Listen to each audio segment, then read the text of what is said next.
అందరికీ నమస్కారం. గత 24 గంటల్లో 98,048 శాంపిల్స్ టెస్ట్ చేస్తే దాంట్లో 12,768 మంది కోవిడ్ పాజిటివ్ ఉన్నట్లు రిపోర్ట్స్ వచ్చాయి. 98 మంది ఈ కోవిడ్ వ్యాధి వల్ల ఈ ఒక్క రోజులో మృతి చెందారు. పాజిటివిటీ రేటు ఈ 24 అవర్స్లో అయితే 13.02.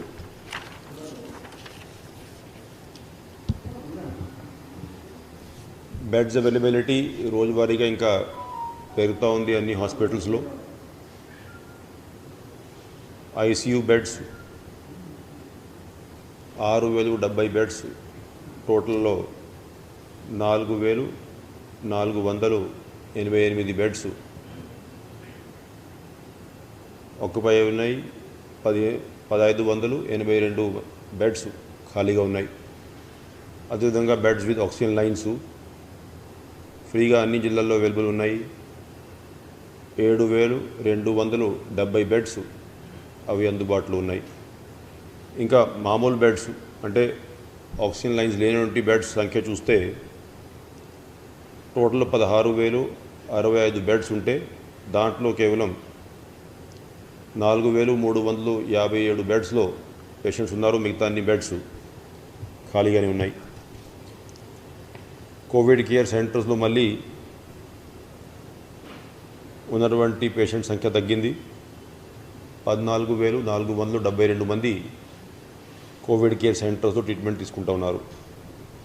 అంటే రోజువారీగా డిశ్చార్జెస్ ఎక్కువ ఉంటాయి, అడ్మిషన్స్ తక్కువ. ఉదాహరణగా ఇవాళ కోవిడ్ కేర్ సెంటర్లో 1,613 మంది డిశ్చార్జ్ అయ్యారు. 1,131 మంది అడ్మిట్ అయ్యారు. అంటే 500 తక్కువ మంది అడ్మిట్ అయ్యారు. కాబట్టి రోజువారీగా కోవిడ్ కేర్ సెంటర్స్లో బెడ్స్ అవైలబిలిటీ ఇంకా పెరుగుతూ ఉంది. ఆక్సిజన్ నేను మొన్న మీ దృష్టికి తీసుకొచ్చాను. ఇప్పుడు అంతగా రిక్వైర్మెంట్ లేదు కాబట్టి 590 టన్నులు మన అలొకేషన్ ఉన్నా కూడా ఈ ఒక రోజులో మనం 443 టన్నులు మాత్రం డ్రా చేశాం. ఎందుకంటే ఇప్పుడు రోజువారీగా ఉన్నటువంటి రిక్వైర్మెంటు తగ్గింది కాబట్టి. అంతకుముందు మనం దాదాపు కొన్ని రోజులు అయితే 800 టన్స్ కూడా డ్రా చేసిన సందర్భాలు ఉన్నాయి. కన్జంప్షన్ కూడా 640 టన్ వరకు ఉండేది. ఇది కంటిన్యూస్గా తగ్గించి ఈ స్థాయికి ఇప్పుడు మనం రావడం జరిగింది. కాల్స్ కూడా దాదాపు అదే రేంజ్లో ఇప్పుడు స్టేబుల్ అవుతున్నాయి. 104కి వస్తున్నటువంటి కాల్స్ నిన్న అయితే 3,838 కాల్స్. దాంట్లో కూడా 1,744 కాల్స్ ఓన్లీ ఇన్ఫర్మేషన్ కోసం, 942 కాల్స్ కోవిడ్ టెస్టుల కోసం, 420 కాల్స్ టెస్ట్ రిజల్ట్స్ కోసం, 575 కాల్స్ హాస్పిటల్ అడ్మిషన్ కోసం. తక్కువ మంది హోమ్ ఐసోలేషన్ ఉన్నా కూడా ఇప్పుడు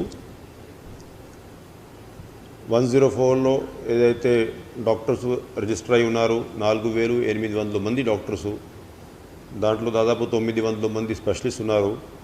వాళ్ళు ఈ ఒక రోజులో 21,742 కాల్స్ అంటే హోమ్ ఐసోలేషన్లో ఉన్నటువంటి పేషెంట్స్తో మాట్లాడుకొని వాళ్ళ ఆరోగ్య పరిస్థితి కనుక్కొని వాళ్ళకి కావాల్సినటువంటి గైడెన్స్ ఇవ్వడం జరిగింది. దాంట్లో ఈ 21,742లో 20,817 కాల్స్ హోమ్ ఐసోలేషన్లో ఉన్నటువంటి పేషెంట్స్ వాళ్ళతో మాట్లాడుకోవడం జరిగింది.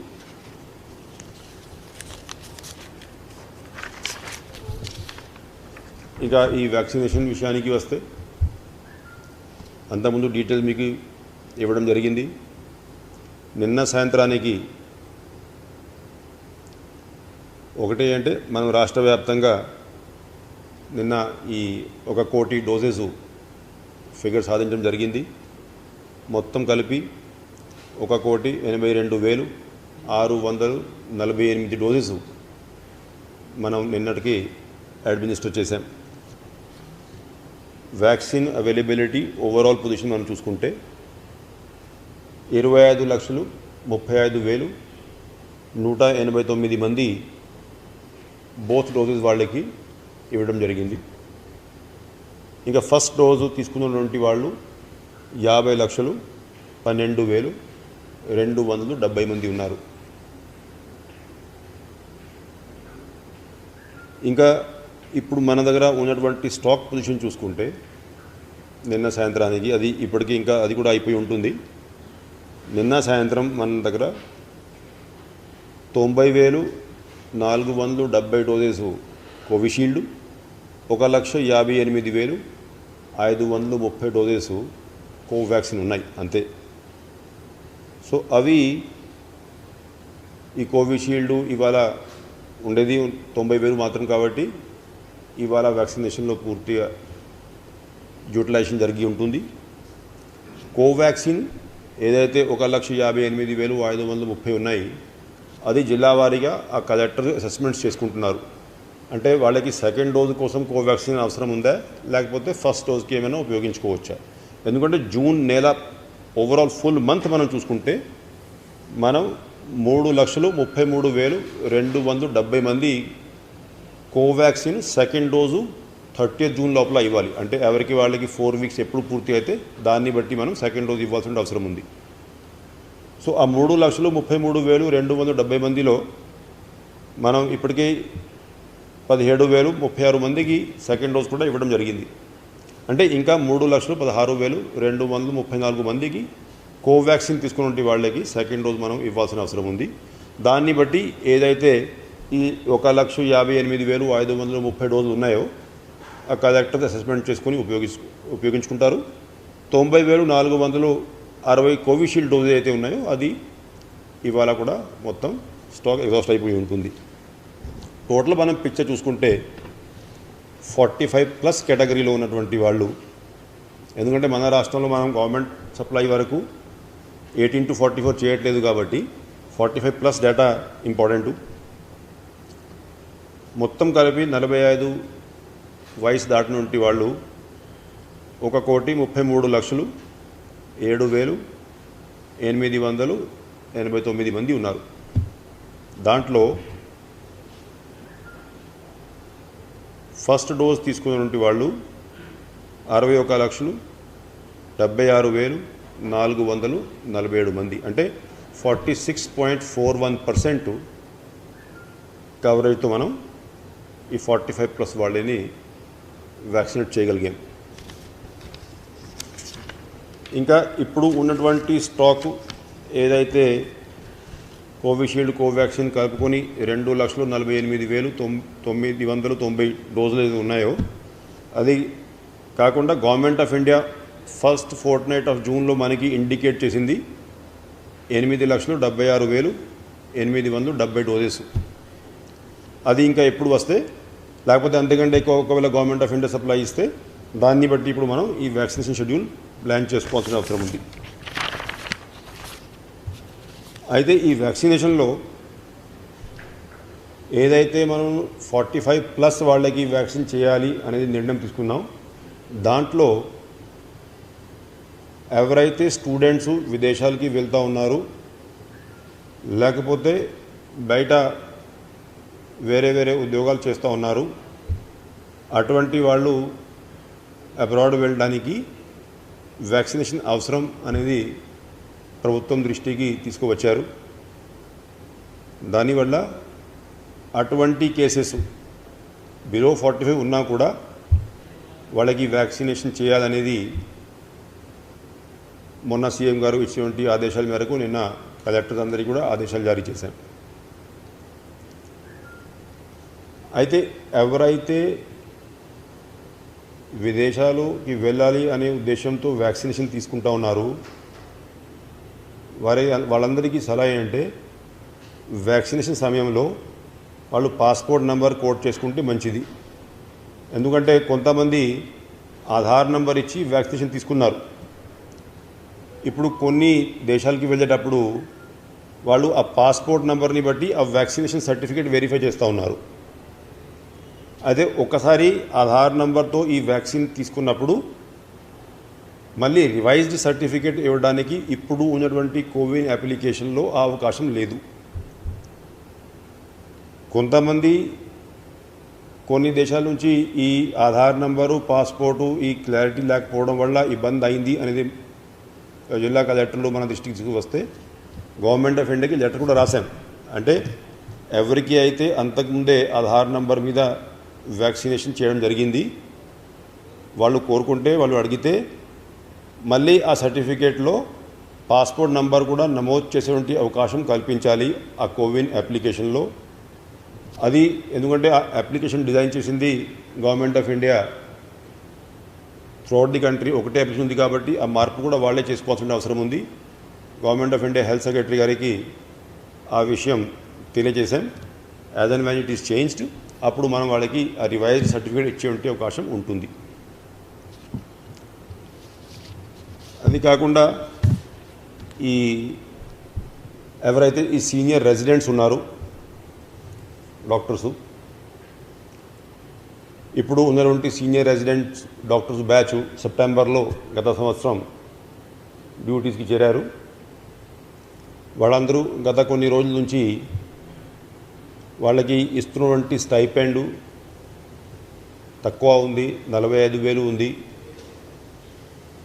లాస్ట్ ఇయర్ ఎప్పుడైతే పీజీ స్టూడెంట్స్కి ఉన్నటువంటి స్టైపెండ్స్ పెంచారో అప్పుడు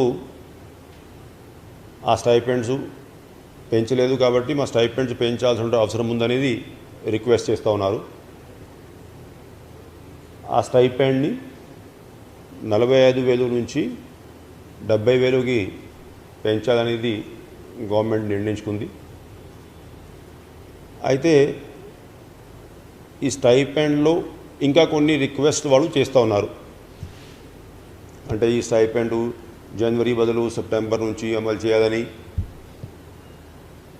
ఎప్పుడెప్పుడైతే ఈ పీజీ స్టూడెంట్స్ స్టైపెండ్ పెంచుకుంటారో అదే సమయంలో ఈ స్టైపెండ్ పెంచుకోవాలని,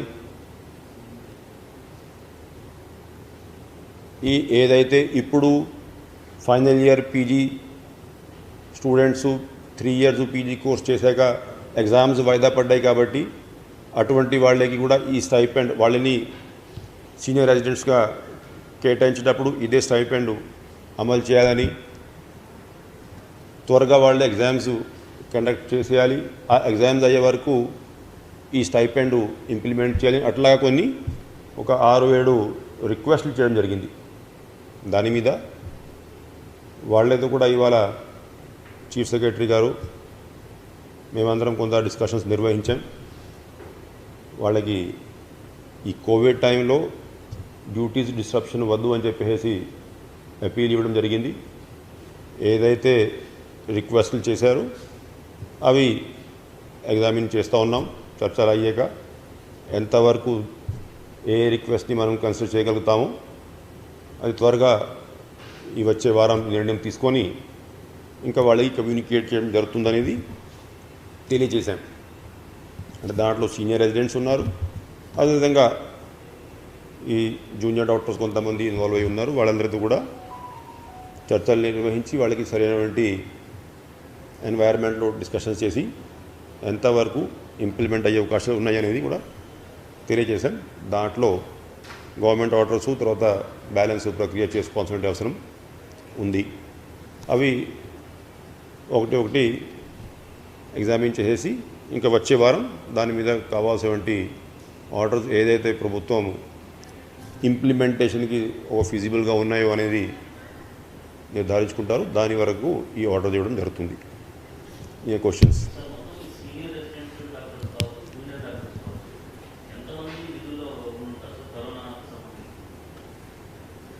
జూనియర్ డాక్టర్స్ సంఖ్య నా దగ్గర లేదు, ఎందుకంటే ఇవాళ మనం ఈ సీనియర్ రెసిడెంట్స్ వరకు డిస్కషన్ నిర్వహించాం కాబట్టి లాస్ట్ ఇయర్ సెప్టెంబర్లో ఎవరైతే జాయిన్ అయ్యారో దాదాపు 350 మంది వరకు ఉన్నారు.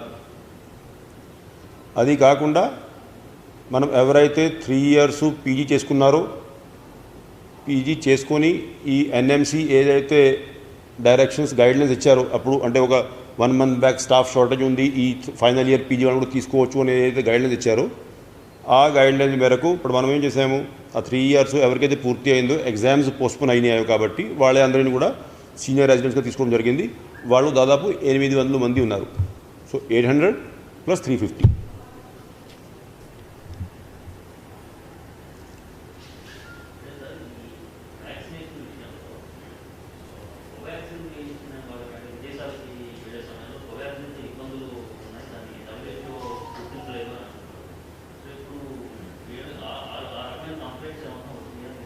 నో, మా దృష్టికి అయితే అటువంటి కంప్లైంట్ ఏమి రాలేదు.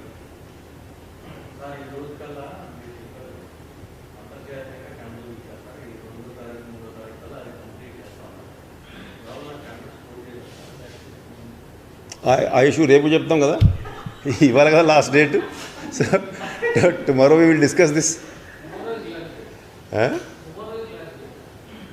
Tomorrow is what?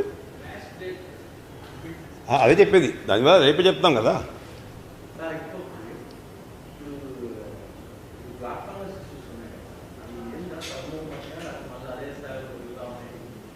అంటే మళ్ళీ మొన్న డేటా మీకు ఇచ్చాం కదా, 11 అప్రాక్సిమేట్లీ కేసెస్. ఇంకా ఇవాళ మళ్ళీ కంపారిజన్ చేస్తూ ఉన్నాం, ఎందుకంటే రేపు మళ్ళీ గవర్నర్ ముఖ్యమంత్రి వారు మధ్యాహ్నం కోవిడ్ మీద సమీక్షా సమావేశం పెట్టారు కాబట్టి అంటే ఆ డేటా ఐఎమ్ గ్యాదరింగ్. ఆ డేటా అంతా కూడా ఏదైతే మీటింగ్ కోసం గ్యాదర్ చేస్తూ ఉన్నామో ఆ డేటా రేపు ప్రెస్ కాన్ఫరెన్స్ పెట్టేటప్పుడు ప్రకటిస్తాం. అప్పుడు కరెక్ట్గా ఐడియా వస్తుంది. అది మొన్న నేను ఇచ్చాను కదా మీకు, మళ్ళీ ఇంకా నేను తీసుకురాలేదు ఇవాళ. అంటే అవంతా డేటా, ఎందుకంటే ఫుల్ సెట్ ఆఫ్ డేటా కదా మీకు. మ్యూకర్మైకోసిస్ కేసెస్, ఈ పిల్లలు డేటా, ఇవంతా డేటా, విజిలెన్స్ కేసెస్ డేటా, ఇవంతా ఇప్పుడు మేము నోట్స్ కోసం అప్లోడ్ చేస్తున్నాం కాబట్టి రేపు వాళ్ళు come with entire data. Okay.